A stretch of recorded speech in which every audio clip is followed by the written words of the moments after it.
Hi hello అందరికీ నమస్తే. ఎలా ఉన్నారు? బాగున్నారా? నేనైతే బాగున్నాను. ఒక పుదీనా, కొత్తిమీర, ఇక పచ్చిమిరపకాయలు, ఉల్లిగడ్డలు, గరం మసాలా, చికెన్ మసాలా, ధనియాల పౌడర్, పసుపు, పెరుగు ఇవన్నీ పెట్టేసాను మంచిగా చూద్దామనేసి.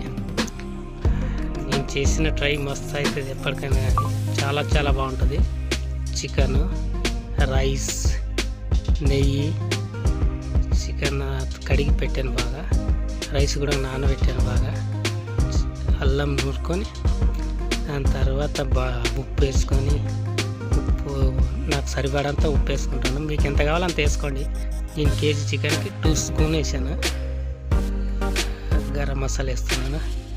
గరం మసాలా 3 స్పూన్లు వేసాను. నూనె వేసాను. నూనె బాగా, నూనె ఎంత మంచిగా ఉంటే అంత టేస్ట్ వస్తుంది అన్నమాట.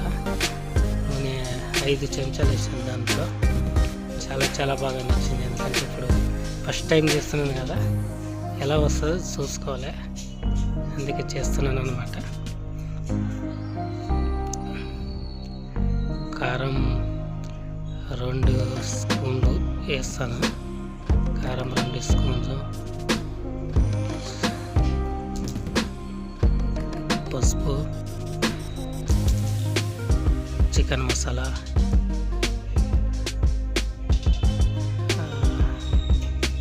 ధనియాల పౌడర్ ఇవన్నీ వేసుకున్న తర్వాతనే మంచి మజా వస్తుంది చికెన్. దాని తర్వాత అల్లం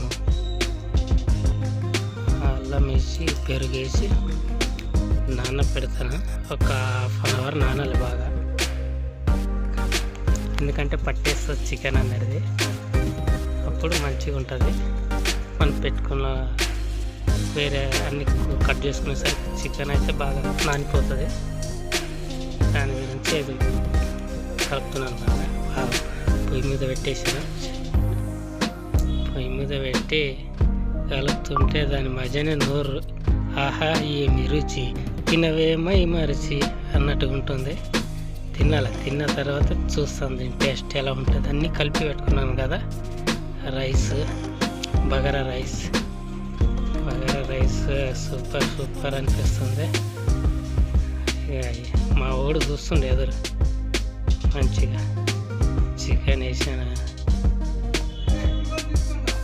ఉల్లిపాయలు కట్ చేస్తాను. చాలా చాలా బాగుంటుంది. అందుకని చూస్తాను, వాళ్ళు టేస్ట్ చూసి చెప్తాను. టేస్ట్ అదిరిపోవాలి తింటే నోరు. మా వాడైతే ఇప్పుడే మొదలు పెట్టిండు. బాగుంది, చాలా సూపర్ ఉంది. సూపర్, చాలా చాలా బాగా నచ్చింది. మా వాడు కూడా సూపర్ అంటాడు మా వాడు.